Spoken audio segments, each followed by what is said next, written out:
Hello mga ka-fasting! So for today's video, ipapakita ko naman po sa inyo yung aming lupa doon sa probinsya ng Quezon. So doon po ay nakabili yung aking ate at kuya ng lupa and kami po yung nag-alaga ng almost for 3 years. So yan po yung aking papa at yung aking paboritong aso. And then, yan po yung mga pictures nung lupa na inaayos at lagi po namin pinupuntahan nung nandun pa po kami sa Quezon.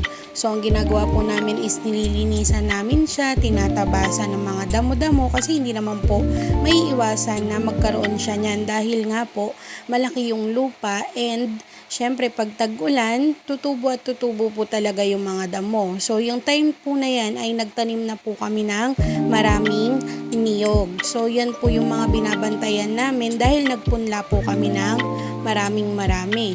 So yan po ang aking papa na nagmamower.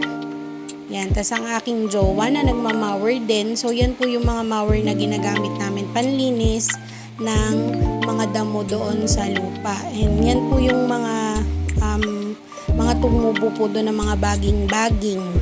So yan nga po, papakita ko lang po sa inyo yung mga stock videos na meron po ako nung time na nandun kami sa Quezon and yung time na nag-aayos at naglilinis po kami palagi dun sa lupa ng ate at kuya ko.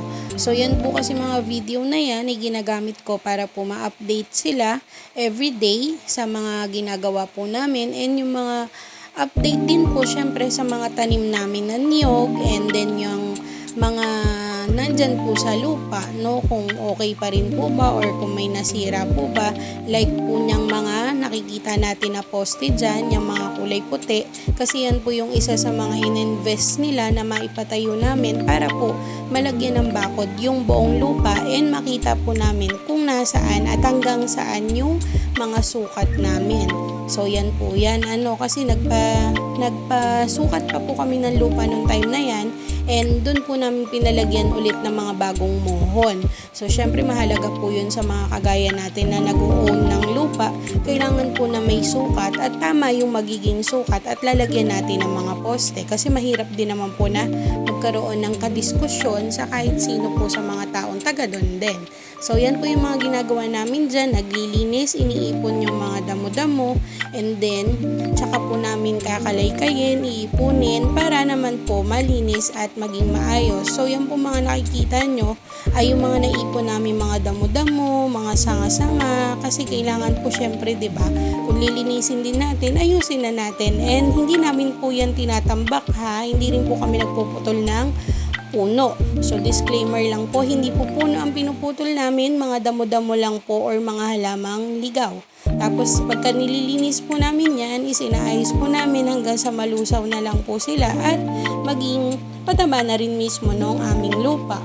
So yan po yung mga panahon na yon. So yan, kasama ko pa rin po sila papa, yung jowa ko, yung aso namin and syempre po ang gamit namin is yung tricycle at nagbabaon na lang po kami ng aming pagkain para sa pananghalian kasi tuwing hapon na po kami umuwi, tuwing pumupunta po kami dyan sa lupa nila ate at kuya.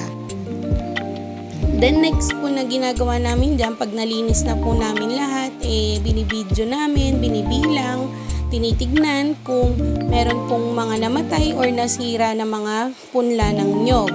Then next time po na i-vlog ko ay yung pagpapatayo naman po namin ng mga poste para makita nyo po kung paano po namin ginawa, kung paano po namin binuo at itinayo sa bawat side ng lupa kasi yan po yung isa rin sa mga mahirap na task na ginawa namin ng time na yon dyan.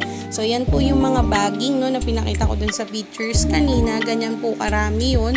So inaalis po namin yan para ma-clear out po lahat ng daanan and yun nga po yung ginawa namin na mga bakod. Kasi kailangan po ma-clear siya para po magdugtong-dugtong yung mga ginagawa namin na bakod. So yan po example ng bakod, yung puti na yan, yung semento na pinaglagyan po namin ng karatula na no trespassing. Kasi nga po kaya kami naglagay ng mga kawad dyan. So kawad lang po hindi po barbed wire. Naglagay po kami ng kawad dyan kasi nga po kailangan po namin na pag-ingatan yung mga punla naming nyog para dun sa mga hayop. Hindi naman po para sa mga tao, no? Para po sa mga hayop like yung mga malalaki gaya ng mga baka. So yan, gumamit din po kami dyan ng mga sanga ng kahoy kasi kulang na nga po kami sa mga semento or nung poste. Kasi sa lawak po ng lupa, hindi po kakayanin na lahat iposte ng semento. So gumamit po kami dyan ng mga sanga-sanga. Then yan, ginagawa po ni Jowa is tinatali niya po yung alambre padiretso para hindi po makapasok yung mga baka. So yan po yung gawain namin nung time na yun doon. And hopefully, okay pa rin naman po ang lupa pag dumalaw po kami sa susunod. Then yan nga po, di ba? Napakasipag. Yan po yung gawain namin doon. So yun, nakakamiss din na mag-stay doon sa Quezon and magawa namin yung mga bagay na ginagawa namin dati. Pero sabi ko nga, as an advice, maraming salamat pa rin Panginoon dahil binibigyan pa rin tayo ng pagkakataon na gumawa ng maraming bagay at itong mga bagay na pinagmamayari natin ngayon ay galing sa Kanya at biyaya niya. Kaya dapat lang rin natin ipagpasalamat at lagi natin pangalagaan at lagi nating tatandaan na ito'y galing sa Kanya at lagi nating dapat pag-ingatan at alagaan para tumagal at maging atin lagi. Bye!